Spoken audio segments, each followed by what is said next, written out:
Ang Link Center for the Deaf ay isang maliit na NGO lamang, relatively young.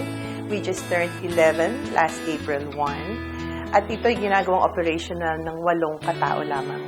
Subalit, sa tulong ng maraming volunteers, mga magulang ng mga batang bingi, mga guro, ang ilan sa mga programa namin ay umabot na sa 16 na region ng ating bansa. My name is Helen Rose. I am 21 years old.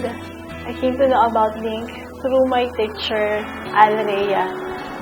I started the scholarship with Link Center when I was in 4th year high school. Natulungan nila ako para mahasa ng gusto sa aking pagsa-sign language na kailangan ko para sa pagtuturo ng mga batang may kapansanan sa kanila. So, ang naitulong ng Link sa anak ko,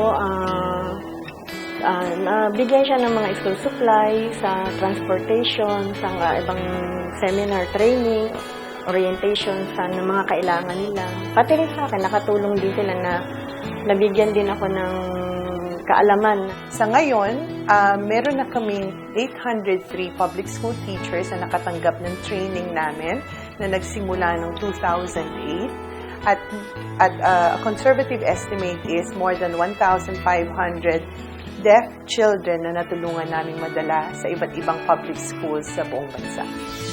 Ikaw, ako, tayo, walang maiiwan sa nagkakaisang Pilipino. Sama-sama sa pag-asenso.